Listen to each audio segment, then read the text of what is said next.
Fala pessoal, vamos resolver agora essa questão aqui que envolve força elástica, força magnética, ímã, uma questão diferente, né? Vamos dar uma olhada aqui no enunciado. Vamos tentar encontrar aí uma forma de resolver essa questão da melhor maneira, tá? Em uma mola fixa no teto, que é a situação 1, prende-se o ímã 1 de massa 0,3 kg, que sofre a ação de uma força magnética do ímã 2, que é o que está na situação 2. Tá aqui, ó, o ímã 2, certo? Só que o que a gente já tira de informação dessa primeira parte? É que a mola, sem estar puxada, ela tem um comprimento natural de 10 centímetros. Esse é o comprimento natural dela. O que é que eu faço com esse comprimento natural? Eu uso de alguma forma? Não. Eu só observo. Eu só vou usar ele para determinar qual foi a deformação da mola. Por enquanto, não vamos fazer nada com ele. A mola possui uma constante elástica de 150 newtons por metro. Vamos anotar aqui logo. Constante da mola igual a 150 newtons por metro. Ok.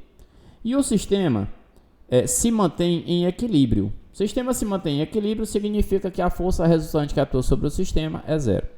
Desprezando-se a massa da mola, adotando a gravidade 10, considerando a massa do ímã 2 o dobro da massa do ímã 1. Então, espera aí. A massa do ímã 1 já foi dito, é 0,3 kg.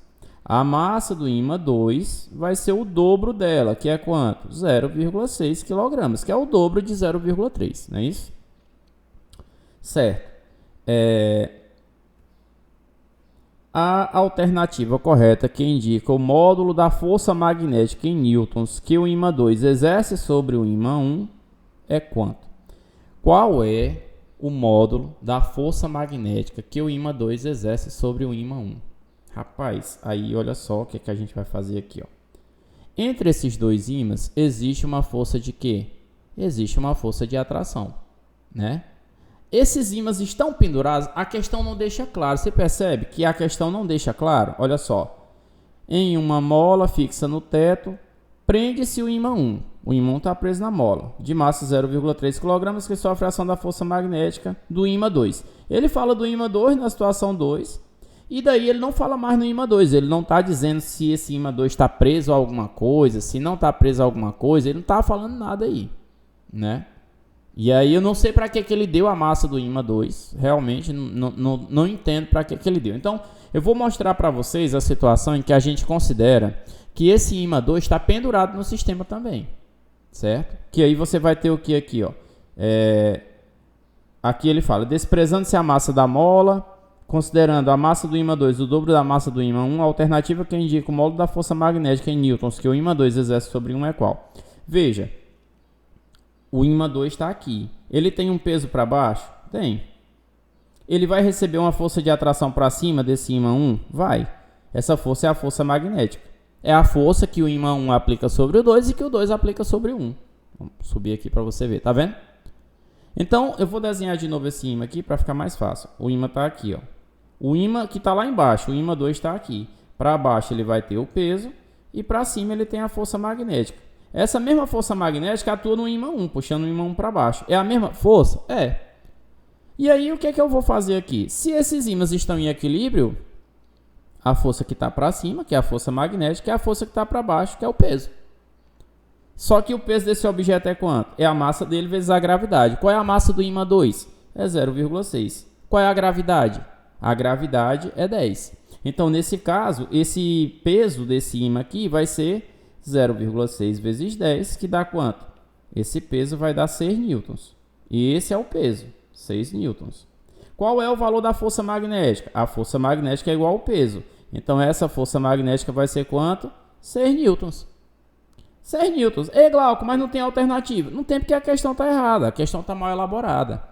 Esse cara, ele elaborou essa questão sem deixar claro se esse ímã 2 estava pendurado, se ele estava apoiado em alguma coisa. Você está vendo o ímã 2 apoiado em alguma coisa aí?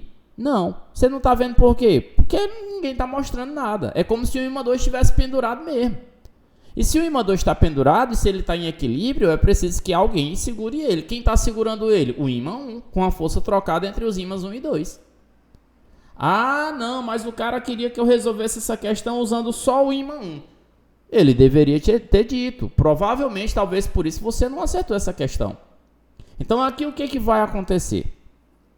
O que vai acontecer é que ele vai considerar que nós temos aqui uma deformação de 3 centímetros. Você está vendo essa deformação de 3 centímetros? Essa deformação de 3 centímetros vai gerar para cima uma força elástica igual a K vezes a deformação.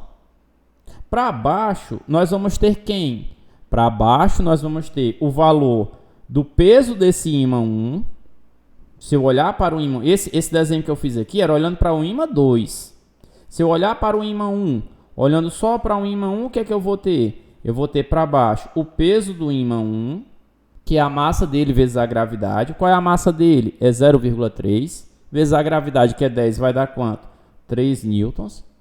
E eu ainda tenho para baixo a força magnética entre eles. A força magnética. Qual o valor dessa força magnética? A força magnética é o que ele quer que a gente determine, né? Deixa eu ver se é isso mesmo. Olha aqui, ó. Qual é o valor da força magnética? Aí, nesse caso, se eu olhar só para o ímã 1, qual é o valor dessa força magnética? Não sei. Mas para cima existe quem? A força elástica. Aí, o que é que eu preciso aqui aceitar? Que essa força elástica que está para cima, ela vai ser anulada pelas forças que estão para baixo, que é a força magnética mais o peso do ímã 1. Aí, nesse caso, quem é a força elástica? K vezes a deformação, igual a força magnética, que eu não sei quanto é, mais o peso do ímã 1. Qual é o peso do ímã 1? 3 newtons. K foi dado na questão, é 150. A deformação, pessoal, está aqui, ó. Naturalmente, ela tem 10 centímetros. Deformada, ela tem 13. Então, quanto foi que deformou? Qual é o valor desse X? Esse X, ele vale 3 centímetros. Na hora de colocar aqui, 3 vezes 10 elevado a menos 2 metros, porque está em centímetros, porque eu preciso colocar em centímetros. Isso vai ser igual a força magnética mais 3. Aí, nesse caso, 150 vezes 3, 300. 300 vezes 10 elevado a menos 2 é igual a força magnética mais 3. Aliás, 300 não, perdão. 150 vezes 3 não é 300, né? Estou ficando doido. 150 vezes 3 é 450. Está aqui, ó.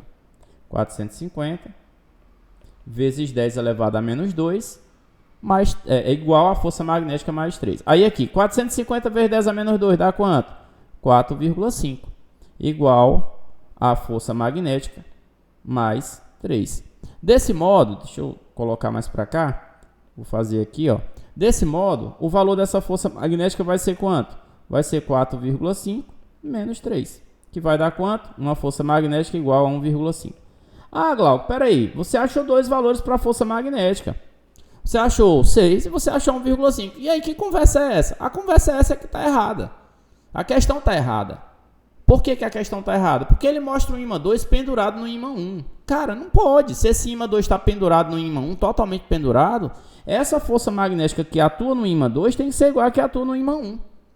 Com os dados que ele deu de força elástica e da mola, aí, da deformação da mola, o que a gente tem aí? A força que está puxando esse ímã, essa mola para baixo, a força magnética que puxa esse ímã para baixo para obedecer às condições mostradas da mola é 1,5 newtons.